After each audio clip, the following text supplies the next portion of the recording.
Bienvenidas y bienvenidos a un episodio más de Mujeres Haciendo Historia. El día de hoy vamos a platicar sobre mujeres que han contribuido al país, a la construcción del país desde la creación. Hola, Noemí, qué gusto una vez más estar aquí contigo. Qué gusto saludarte, Ana. El día de hoy vamos a platicar de algo distinto, ¿no?, a lo que hemos estado hablando. Hemos hablado mucho de mujeres participando desde la construcción de ideas en los procesos de transformación, como la revolución, como la independencia. Hemos hablado de profesionistas, pero las mujeres también han hecho historia creando a través de la literatura, a través de la danza. Y hoy tenemos dos ejemplos maravillosos de ese tipo de trayectorias. Así es, el día de hoy vamos a hablar de Nelly Campobello y de Amparo Dávila, que también las dos incursionaron en el ámbito de la literatura y bueno, en el caso de Nelly y de Gloria, también en el ámbito de la danza. Así es. Vamos a ver si te parece la cápsula de Nelly Campobello. Nelly Campobello fue una mujer que irrumpió en la esfera artística y cultural mexicana del siglo XX como una destacada y polifacética creadora. Bailarina, maestra, coreógrafa, directora e investigadora, promovió el desarrollo de la danza en México y al mismo tiempo creó obras icónicas. Además, en literatura, produjo poesía y narrativa sobre la Revolución Mexicana con una voz innovadora. Nelly nació en Durango y creció en Chihuahua. Tras la muerte de su madre, ya de joven, se mudó a la Ciudad de México. En 1930, se incorporó a la sección de Música y Bailes Nacionales de la Secretaría de Educación Pública y desde entonces su carrera en la danza despegó. Fundó la Escuela Nacional de Danza y creó el Ballet de la Ciudad de México, donde nació el ballet masivo 30-30, una representación simbólica de la Revolución que contó con la interpretación de 400 mujeres rojas, 200 sembradoras, 200 soldados, 200 campesinos y 200 obreros. Salen mujeres de rojo, simbolizan el anhelo de libertad, avanzan tratando de organizarse. Toman las armas que entregan a los campesinos y estos corren llevando la revolución por todos los ámbitos y las mujeres quedan en el campo como llama encendida que sostiene a los libertadores. La obra monumental dancística de Nelly Campobello fue comparable a la de los muralistas mexicanos, aunque efímera y en movimiento. Además de narrar la épica revolucionaria con mujeres en roles protagónicos, fue una creadora que supo valorar lo personal y lo cotidiano. En su escritura, plasmó sus experiencias como testiga directa de la Revolución Mexicana en Chihuahua. Uno de sus libros más conocidos es Cartucho, una colección de estampas íntimas del acontecer revolucionario villista, desde una mirada adolescente. Y pasaba todos los días, flaco, mal vestido, era un soldado. Se hizo mi amigo porque un día nuestras sonrisas fueron iguales. Le enseñé mis muñecas, él sonreía. Había hambre en su risa. Yo pensé que si le regalaba unas gorditas de harina, haría muy bien. Hubo un combate de 3 días en Parral. Se combatía mucho. En una camilla de ramas de álamo pasó frente a mi casa. Lo llevaban 4 soldados. Me quedé sin voz con los ojos abiertos. ¡Abiertos! Sufrí tanto. Se lo llevaban, tenía unos balazos, vi su pantalón. Hoy sí era el de un muerto. Los relatos, poemas y coreografías de Nelly Campobello conforman, a través de la creación, una original memoria sobre el transcurrir y la esencia de la Revolución Mexicana. Nelly Campobello, una creadora mexicana que supo transformar sus experiencias y sus ideales en creaciones muy diversas y que fue además testiga de la Revolución Mexicana.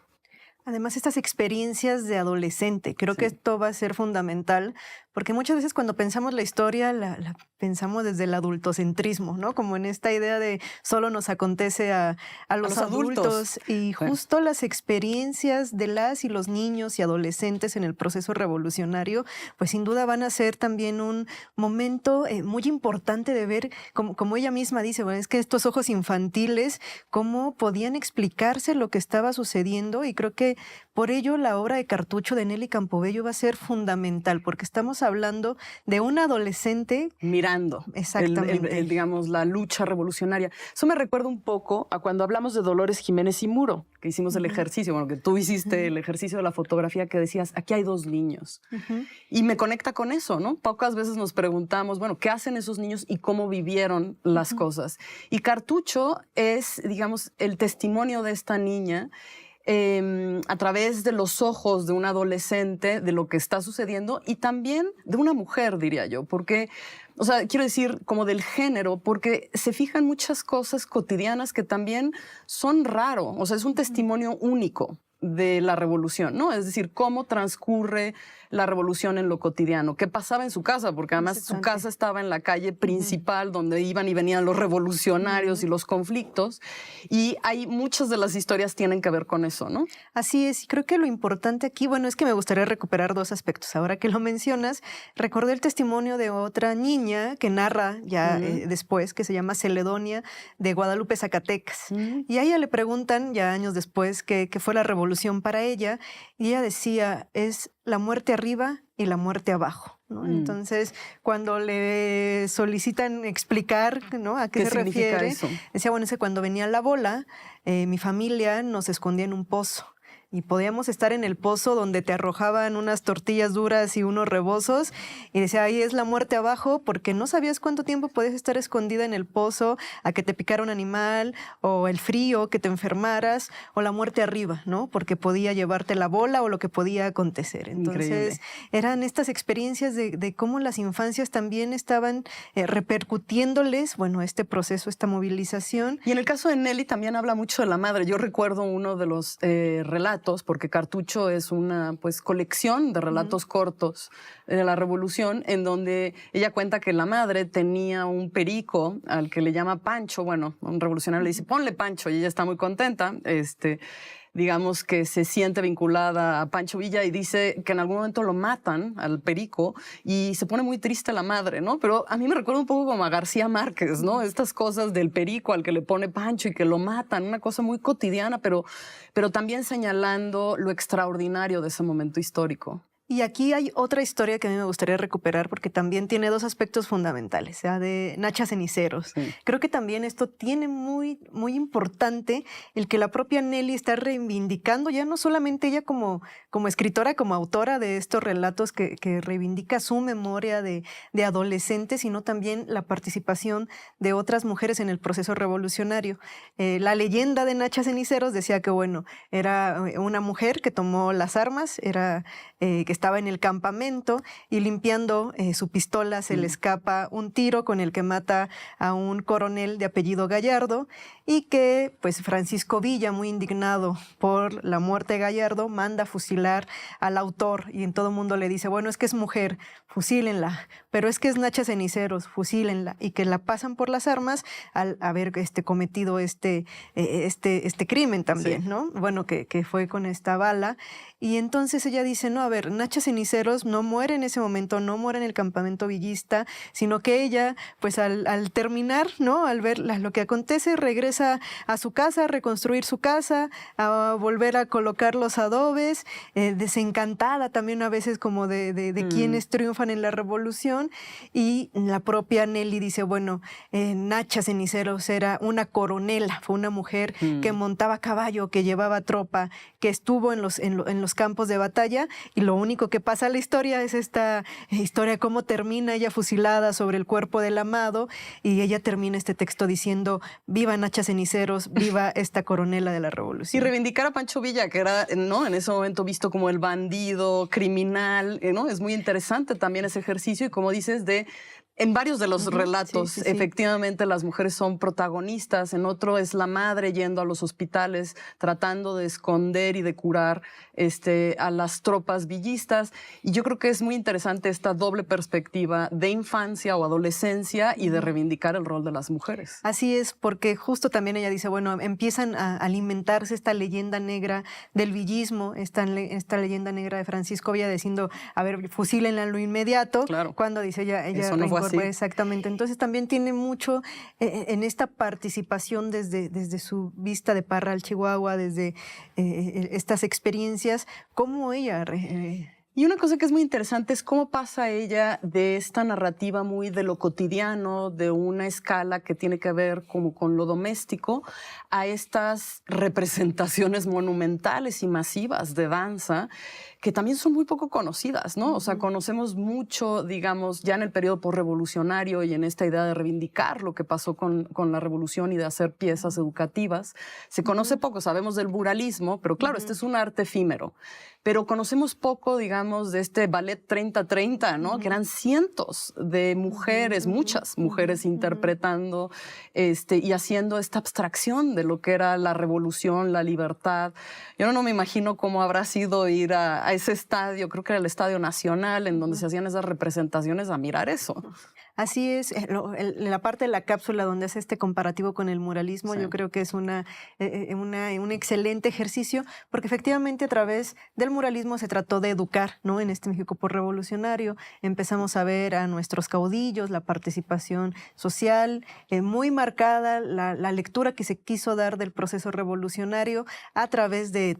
Todavía los tenemos plasmados hoy día, ¿no? Pensemos en estos edificios históricos, por ejemplo, Palacio Nacional o la propia Secretaría de Educación Pública, donde tenemos estas representaciones o discursos de lo que se quiso decir de la Revolución Mexicana y sin duda la expresión, el arte, el trabajo que hace Nelly a través de, y además de todo estas mujeres ya vinculándose como protagonistas, creo que es muy importante. Y que trabaja mucho con su hermana Gloria, y lo que me parece muy interesante, alcancé a leer en algún momento testimonios de gente que sí estuvo en esas representaciones y decían que era muy emotivo, ¿no? Que sí era muy impactante de pronto.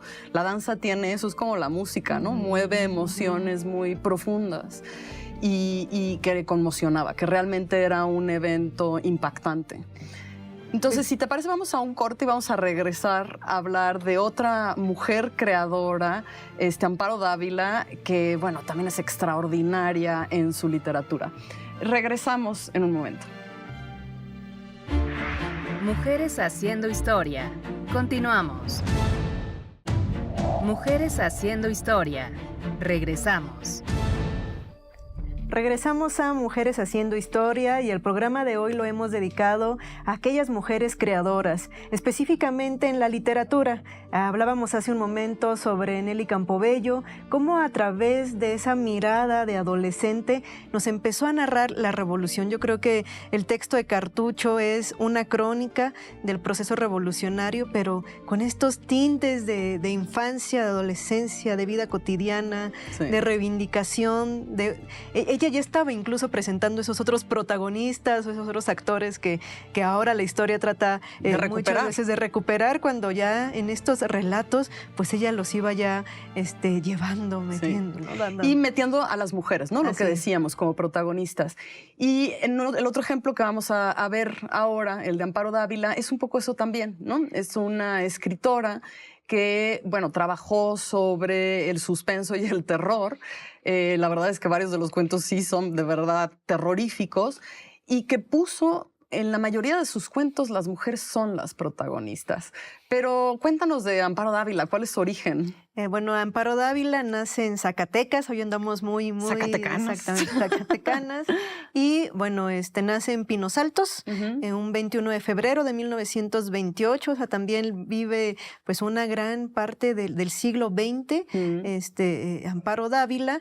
Y también longeva, ¿no? Vive varios años. Sí, casi más de 90. O sea, sí estuvo en un periodo importante, lo que hace también una trayectoria fundamental. Ella se educa en San Luis Potosí, posteriormente trabaja con Alfonso Reyes y bueno, su carrera ya como literata le va a valer importantes premios, por ejemplo el Javier Villaurrutia, el Jorge Ibargüengoitia, y en 2015 también recibe la medalla Bellas Artes por sus contribuciones a la literatura y sobre todo en algo que es como como el suspenso, y ella misma decía que hacía una literatura vivencial. Sí. Me encanta el concepto que ella incorpora, ¿no? Y de verdad que cuando uno lee los cuentos sí se siente que eso viene de la vivencia. Yo creo que para que el público entienda de qué estamos hablando, nuestra audiencia, vamos a ver esta cápsula sobre uno de los cuentos que es El huésped. Son fragmentos, pero yo creo que vamos a entender con eso mejor el tono. Veamos un fragmento del huésped. Amparo Dávila fue una escritora zacatecana del siglo XX, reconocida por su poesía y por sus cuentos de suspenso y terror. Muchas de sus narraciones son protagonizadas por mujeres que enfrentan juicios morales, presiones sociales y amenazas que las llevan a vivir con miedo, debatiéndose entre la cordura y la locura. El huésped. Nunca olvidaré el día en que vino a vivir con nosotros. Mi marido lo trajo de regreso de un viaje. Llevábamos entonces cerca de 3 años de matrimonio. Teníamos 2 hijos y yo no era feliz. Representaba para mi marido algo así como un mueble, que se acostumbra uno a ver en determinado sitio, pero que no causa la menor impresión. Vivíamos en un pueblo pequeño, incomunicado y distante de la ciudad. Un pueblo casi muerto o a punto de desaparecer. No pude reprimir un grito de horror cuando lo vi por primera vez. Era lúgubre, siniestro, con grandes ojos amarillentos, casi redondos y sin parpadeo, que parecían penetrar a través de las cosas y de las personas. No fui la única en sufrir su presencia. Todos los de la casa, mis niños, la mujer que me ayudaba en los quehaceres, su hijito, sentíamos pavor de él. Solo mi marido gozaba teniéndolo allí. Una noche estuve despierta hasta cerca de las 2 de la mañana, oyéndolo afuera. Cuando desperté, lo vi junto a mi cama, mirándome con su mirada fija, penetrante. Salté de la cama y le arrojé la lámpara de gasolina que dejaba encendida toda la noche. La lámpara se estrelló contra el piso de ladrillo y la gasolina se inflamó rápidamente. De no haber sido por Guadalupe, que acudió a mis gritos, habría ardido toda la casa. Cuando conté lo que había pasado a mi marido, le exigí que se lo llevara, alegando que podía matar a nuestros niños como trató de hacerlo con el pequeño Martín. Cada día estás más histérica. Es realmente doloroso y deprimente contemplarte así. Te he explicado 1000 veces que es un ser inofensivo. Pensé entonces en huir de aquella casa, de mi marido y de él.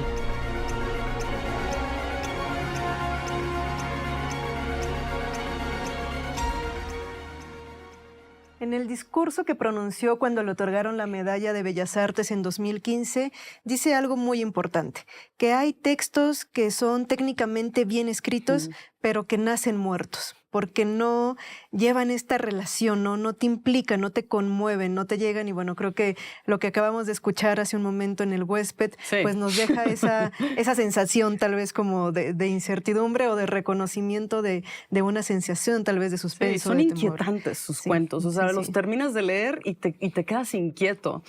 El huésped, que además está publicado por el Fondo de Cultura Económica en una edición hermosísima, que se llama, es una compilación que tiene El huésped y otros relatos siniestros. Tiene unos cuentos maravillosos, por ejemplo, el de la señorita Julia, que es una mujer que está comprometida y que trabaja en una oficina y empieza a dejar de dormir. No está muy claro por qué, pero ella empieza a dejar de dormir. Y en este insomnio, lo que le pasa es que empieza a escuchar pasos muy chiquitos y empieza a creer que la casa está llena de ratas. Y entonces pone trampas, pero al día siguiente no aparece nada y ya no quiere que el prometido venga y cada vez está más ojerosa. Y entonces cuando llega al trabajo empiezan a hablar mal de ella, a decir a qué se estará dedicando. Y finalmente, pues, enloquece, ¿no? O sea, la historia es que cada vez se aísla más, cada vez duerme menos y cada vez está más convencida de que sí hay ratas, pero que alguien le está jugando, pues, la mala de que no las pueda atrapar. Entonces rompe su relación, se rompe su vida.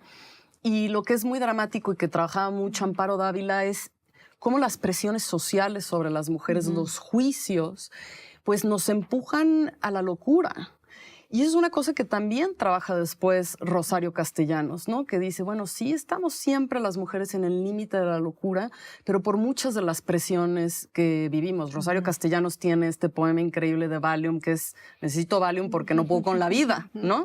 Entonces sí son relatos muy inquietantes y también de una literatura que empezaba a preguntarse desde un lugar como el suspenso y el terror sobre las condiciones de las mujeres, ¿no? Eso va a ser fundamental. Creo que estas problemáticas, estas condiciones van a estar presentes dentro de la literatura de Amparo Dávila, que además pues va a ir creciendo con muchas de estas preguntas que nos vamos a ir haciendo a lo largo, ¿no? del siglo XX, segunda mitad, finales del siglo XX. Y bueno, justo son como en estas vivencias, ¿no? de las propias mujeres, yo creo que lo que hace que te reflejes en estos textos. Que te resuene, ¿no? Así El es. otro que pensaba es uno que se llama El último verano, que es una mujer que ya tuvo varios hijos, debe tener como 40 años, y empieza a sentirse muy cansada.